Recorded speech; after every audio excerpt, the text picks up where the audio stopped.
우리가 뭐 우스갯소리로 몇 년 전으로 돌아간다면 뭐 할 거냐는 일반 사람들, 세상 사람들 질문에 어디 거 주식을 사놓을 거다.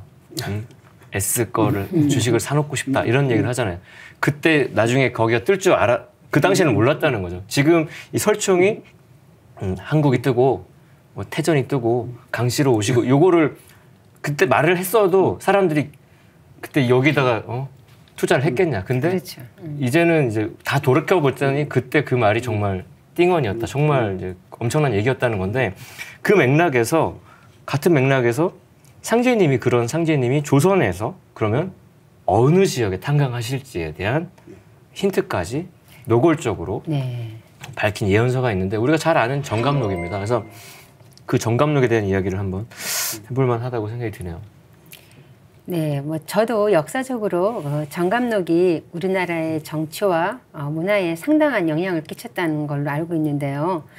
하지만 그 내용은 정확하게 이제 알지 못하고 있었습니다. 정감록에 그 상제님이 탄광하시는 곳이 나와 있다고 하셨는데 어떤 내용인가요? 그래서 이게 어느덧 이제 민중신앙이 돼버린 정감록, 본래 내용은 극히 간결한데 여기에 이제 오랜 세월 흐르면서 많은 예언이 덧붙여집니다. 이제 그 살이 붙은 거죠.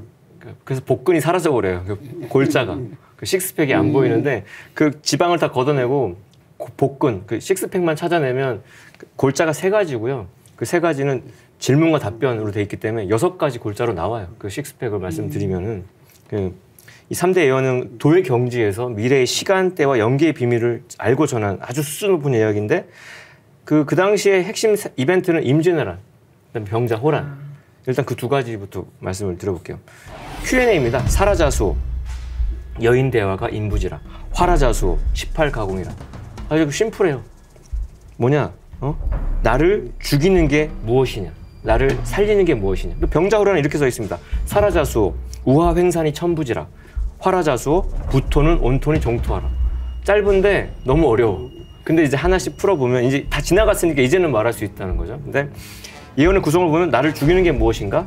나를 살리는 게 무엇인가를 반복하는데 급박하게 생사 판단이 이루어질 정도로 민족이 당하는 시련이 엄청나게 있을 거라는 암시가 이제 질문에 있는 거고 첫 번째 예언에서 보면 임진왜란 때 나를 죽이는 게 뭐냐면 계집여자의 사람인 여인이 별을 이었다. 그거를 파자된 건데 합치면 그게 사람인지 모른다. 인부지라고 돼 있거든요. 그러니까 외가, 임진왜란, 외인들이 난을 일으킨다는 것을 모른다는 겁니다. 근데 또 화라자수, 나를 살리는 게 뭐냐면 18가공인데 10십자에 8을 더해서 옆에 공자를 붙였다. 그걸 합치면은 이게 소나무 송자예요. 근데 그때 이 위기에서 나라에 도움을 준 자가 명나라 장수 이호송을 암시한 건데 그 또한 솔루션 자체도 사람인지 모른다는 거죠. 인부지. 그래서 그 나를 살리는 거는 이제 이호송이라고 하는 장군이었는데 그거에 대한 어떤 도비를 일본의 공주도 영이 맑아가지고 알고 있었기 때문에 그 출병을 말렸어요. 사실은 야 니네 그거 가봤자 재미없어. 근데 이 국난을 이제 어떤 극복하는 한 대안으로 이제 정한론을 펼쳤기 때문에 우리나라를 치러 갔잖아요. 그래서 떠나지 말라고 말렸지만 묵살을 하니까 한마디 꿀팁을 준 거는 그러면 솔송자를 조심하라고 18가공은. 그래서 이제 왜군들이 이렇게 쭉 올 때 송자 들어간 지명이나 그런 건 좀 조심했다고 해서 그 지역은 좀 피해가 덜했다는 얘기가 있죠. 근데 핵심은 왜가 쳐들어왔고 이호송에 의해서 그게 물리쳐지는 어떤 그런 프레임이었는데 그럼 이제 병자호란으로 넘어가 보면 그 당시에 살리는 거는 죽이는 건 뭐냐면 우하횡산. 그러니까 이게 임진왜란을 겪은 백성들이 병자호란이라는 것이 1636년이었고 그 해가 이제 겨울 12월 9일 날 압록강을 이제 청태종이 건너거든요. 10만 대군을 거느리고 엄동설안에. 그러니까 이미 임진왜란을 겪었으니까 백성들이 미리 피한 거죠. 뭐 보고 놀란 가서 뭐 보고 놀란다고. 그래서 이 겨울에 미리 산에 피난을 한 거예요. 그래서 실제로 뭐 때문에 피해가 컸냐면 그 도륙당한 것보다 미리 피해서 산에서 얼어 죽은 거죠. 그래서 우하횡산이라는 것이 비우자 아래에 매산자를 거꾸로 횡으로 놔두면 그게 눈설자거든요. 그게 천부지, 그게 하늘에서 오는 건지 모른다는 거죠. 이 파자된 걸 합치고 핵심을 들여보면 하늘에서 내리는 눈이 죽이는 거였다는 거고. 그러면 뭐가 사는 법방이냐? 집을 떠나지 않았으면 되는 거니까 부토는 온토니 종토라는 것은 우리나라의 그 난방 시스템을 연상하면 됩니다. 나를 살리는 거는 떠 있는 흙이 따뜻한 흙이니 그걸 따르라는 거는 온돌방의 구두를 말한 거니까 집에 가만히 앉아서 따뜻한 방에 있었으면 너는 살았을 거다. 그렇게 그 원인과 솔루션을 이제 말했던 게 이제 정강록의 주요 골자였습니다. 그때 보면 많은 사람들이 이제 일본에서 쳐들어오고 네. 그런 거를 네. 이렇게 미리 예고를 해줬는데 몰랐잖아요. 그렇죠. 그런데 이제 율곡 이 선생 같은 분들은 그걸 알았던 것 같아요. 우리가 이제 율곡 이 선생 같은 10만 양병설 네. 그런 외란에 대비해서 그런 군사도 준비하라고 이렇게 했는데 거기에 얽힌 이야기가 있는데 그 신사임당과 율곡 이 선생의 묘가 있는 곳이 경기도 파주거든요. 파주 그 임진강 있는 거기. 예, 거기 가면은 화석정이라는 정자가 있습니다. 그래서 율곡 이 선생은 이제 자기 이제 선조 때 그 오대조가 이제 그 정자를 지어가지고 이렇게 했는데 자기가 이제 나중에 은퇴하고 나서 이제 거기 가서 말년을 보내면서 이제 임진강 바라보면서 뭐 이렇게 시간도 보내고 또 제자들하고 거기서 학문도 논하고 이랬다 그러거든요. 그런데 그래 제자들하고 모였을 때 항상 했는 게 뭐냐면 화석정 거기에다가 들기름을 막 먹여가지고 들기름을 바르고 또 먹이고 이거를 여러 차례 반복을 했다 그래요. 근데 이제 나중에 그 임진왜란이 터져가지고 이제 선조가 피난을 가죠. 그리고 제일 먼저 이제 북쪽으로 가면 딱 걸리는 게 임진강이죠. 임진강에 딱 갔는데 그때 이제 밤에 깜깜해서 이렇게 뭐 강을 어떻게 건너지도 못하는 이런 절박한 상황에서 그때 이제 수행하던 이양복이 그 화석정에다 불을 탁 지르죠. 그래가지고 그게 이제 아주 뭐 조명탄 터뜨린 것처럼 환해져가지고 그거를 건넜다. 그러니까 일반 대중들은 이제 그걸 몰라서 인부지, 뭐 천부지 이걸 몰라서 희생이 컸고, 근데 그런 미래에 대한 이런 그런 이렇게 통찰이 있는 분들은 또 알아가지고 그런 것도 대비했다. 그래서 우리는 뭐 하여튼 정감록 보면서 또 다른 예언서를 보면서 우리가 깨어 있으면은 미리 알 수 있겠다. 저는 그런 생각이 들더라고요. 네, 뭐 정감록의 내용도 대단하지만 이율곡 선생께서 그 임진왜란을 예견하고 그 대비책까지 세웠다는 게 정말 좀 놀랐습니다. 그럼 정감록의 그 세 번째 그 예언은 무엇인가요? 그러니까 두 번의 이제 족보가 있잖아요. 임진왜란과 병자호란. 그럼 기출 문제를 봤으면 이제 앞으로 예상 문제에 대한 이제 답을 이제 써놓은 거니까 이거 신뢰를 해야 되는데 이거 해석을 잘해야겠죠. 그래서 똑같은 구조인데 사라자수 소두무족이 신부지라. 화라자수 사답칠두락에 부금은 냉금이니 종금하라. 엄택곡부라. 삼인일석은 이제전전하니 도와지라. 일단 나를 죽이는 게 무엇이냐? 그것은 장래에 닥칠 병국에 대해서는 좀 지극히 불가사의한데 인간을 모두 죽이는 게 뭐다? 소두, 작은 머리에 무족, 다리가 없는 거다. 이게 근데 신부지, 신명인지 모른다 이렇게는. 그럼 이게 신명에 대한 얘기구나를 알아야 되는 거. 그러면 한자 사전 옥편에 보면은 귀신 귀자에서 머리가 이렇게 달려 있거든요. 귀신 귀자에서. 거기서 다리를 딱 없애면은 그 한자가 옥편에 자전에 있습니다. 그게 귀신 우두머리 불자라고 돼 있어요. 귀두. 그래서 하늘에서 불이 날아 떨어진다고 할 때 그게 파이어, 불이 아니라 귀신 우두머리들이 날아 왔다 갔다 하는 거죠. 그래서 그게 이제 백보자 서신 심판에 해당하는 천상 군대, 그 천상의 그 군대를 총지휘한 대신장을 은밀히 암시하는 거예요. 이 병겁을 지휘하는. 그래서 이 천군의 대장을 일러서 노스다무스는 공포의 대왕이라고 했던 거죠. 그러니까 아직 그런 영역에 대해서 인지가 없으면 뭔 소리야 하겠지만 이게 가장 이제 노른자 비밀이고요. 대개벽을 집행할 때 역사하는 천상 영계의 신병들, 그 쫄병도 아니고 그 신장들, 리더들을 그 소두무족이라고 했다.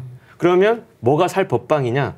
보면 사답 칠두락 얘기가 나오고 앞에서는 뭐 부토, 온토, 종토라 그랬는데 이거는 토생금, 금으로 넘어가서 부금은 또 온금이 온토가 아니라 냉금이니 종금하라고.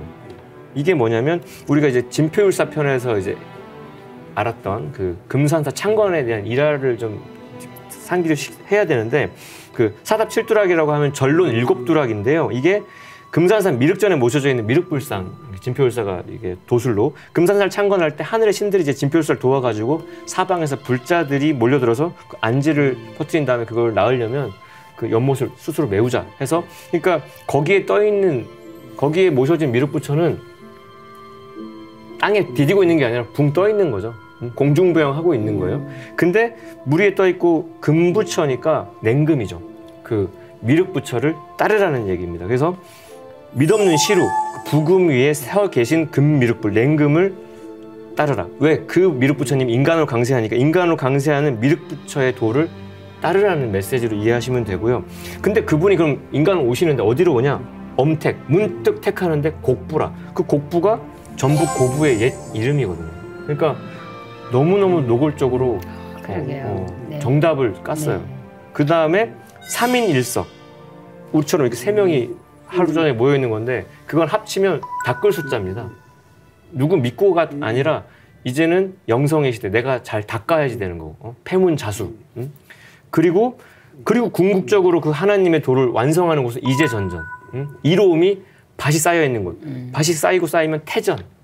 그게 주역 건괴의 현룡제전. 나타난 용이 뭐 밭에 있다는 걸 포함하는 거고 그게 바로 도가 거기서 그친다.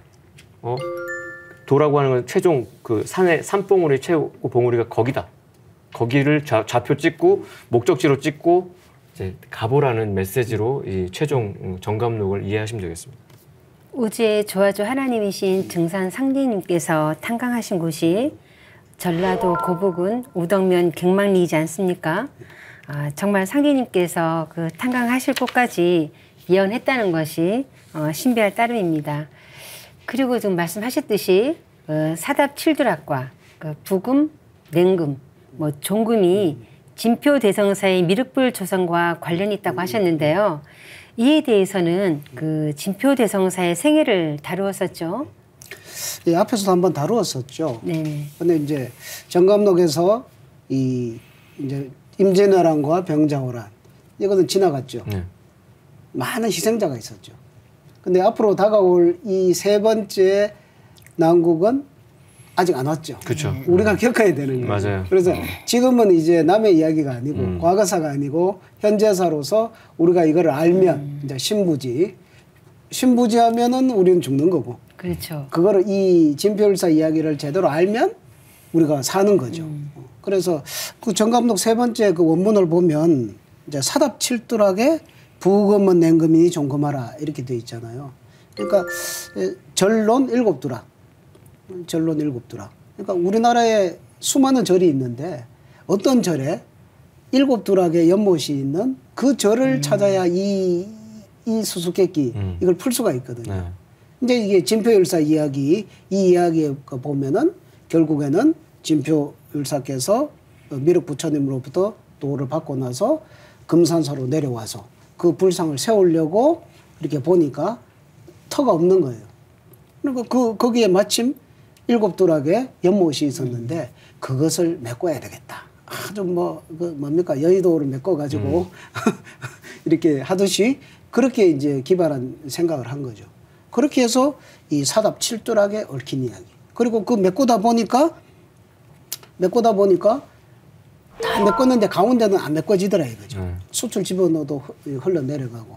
그러다 보니까 거기 세워진 그 시루를 걸고 세워진 부처님이 떠 있는 거죠. 아까 말씀하신 것처럼 공중 모양 떠 있는 거죠. 네. 그리고 그 밑에는 또 물이 있는 거죠. 물.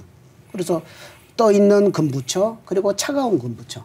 그러니까 그 미륵 부처님의 도법을 따라야지 답이 나온다. 해결책이 나온다. 그거를 이제 그 핵심 부분을 우리가 정감록에서 그걸 봐야 된다 이거죠. 그래서 이 정감록도 저자는 미상이지만 다른 여러 예지자들, 철인들과 함께 미래에 대한 최고 전문가 그런 선조라고 이렇게 봐지는 거죠. 그래서 이거를 우리가 정말 이거 뭐 전해오는 이야기 전설의 고향이라고 생각하는 게 아니라 정말 이런 그 신부지라는 것이 결국 이렇게 질병을 일으키는 팬데믹을 일으키는 그 병난을 일으킨 게 그 소두무족이지 않습니까? 우리 이제 병난의 시대에 들어왔고 그렇다면 하면서 제대로 이렇게 이거를 이제 제대로 찾아가는 것에 대해서 심각한 고민을 연구를 해야 된다 이렇게 네, 맞습니다. 그런 말씀을 드리고 싶습니다.